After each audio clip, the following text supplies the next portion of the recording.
আসসালামু আলাইকুম ওয়া রাহমাতুল্লাহ। নিউ টিভি এর বাংলা নিউজে আপনাদের স্বাগতম।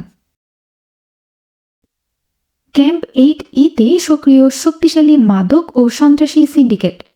নিরাপত্তাহীনতায় রোহিঙ্গারা।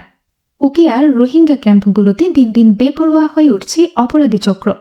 ইয়াবা ও আইস সহ ভয়াবহ মাদকের কারবার, অপহরণ এবং সশস্ত্র তৎপরতা চরমে পৌঁছেছে।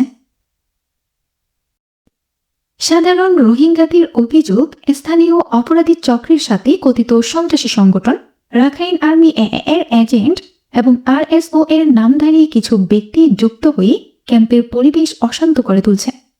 ক্যাম্প 8 এর ভুক্তভোগী বাসিন্দারা জানান, 2019 সাল থেকে একটি প্রভাবশালী গোষ্ঠী ক্যাম্পের ভেতরে শাসন ব্যবস্থা কায়েম করেছে। প্রতিদিন রাতে ইয়াবা সিন্ডিকেটের সদস্যদের মধ্যে গোলাগুলি ও অস্ত্রের মহড়া চলে। ফলে সাধারণ রোহিঙ্গারা রাতে ঘুমানোর সাহস পান না। অভিযোগ উঠেছে যে মোটা অঙ্কের টাকার বিনিময়ে ক্যাম্পের কিছু অসাধু হেডমাজি ও সাবমাজি এই অপরাধীদের প্রশ্রয় দিয়ে যাচ্ছে। অনুসন্ধানে জানা গিয়েছে একটি গ্রুপ এই মাদক ও সন্ত্রাসী নেটওয়ার্ক নিয়ন্ত্রণ করছে। তারা ক্যাম্প 9, 10 ও 11 এলাকায় বড় ধরনের ইয়াবা ও আইসের সিন্ডিকেট চালায়।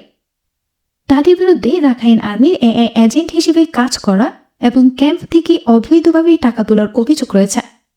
অভিযোগ উঠেছে এই সিন্ডিকেটগুলো সুকৌশলী ক্যাম্পের বেকার যুবকদের অস্ত্র ও মাদকের নেশায় জড়িয়ে ফেলছে। ফলে ক্যাম্পে শান্তি শৃঙ্খলা ও সাধারণ রোহিঙ্গাদের নিরাপত্তা এখন চরম হুমকির মুখে। সাধারণ রোহিঙ্গারা এখন নিজেদের জীবন ও পরিবারের নিরাপত্তা নিয়ে শঙ্কিত। ক্যাম্পের সাধারণ বাসিন্দারা প্রশাসনের কাছে আকুল আবেদন জানিয়েছেন যেন অবিলম্বে এই চিহ্নিত অপরাধীদের গ্রেফতার করা হয়। তারা বলেন, আমরা শান্তিতে থাকতে চাই। এই মাদক ব্যবসায়ী এবং সন্ত্রাসীদের কারণে আমাদের সন্তানদের ভবিষ্যৎ নষ্ট হচ্ছে। আমরা প্রশাসনের কঠোর হস্তক্ষেপ ও স্থায়ী নিরাপত্তা চৌকি স্থাপনের দাবি জানাচ্ছি।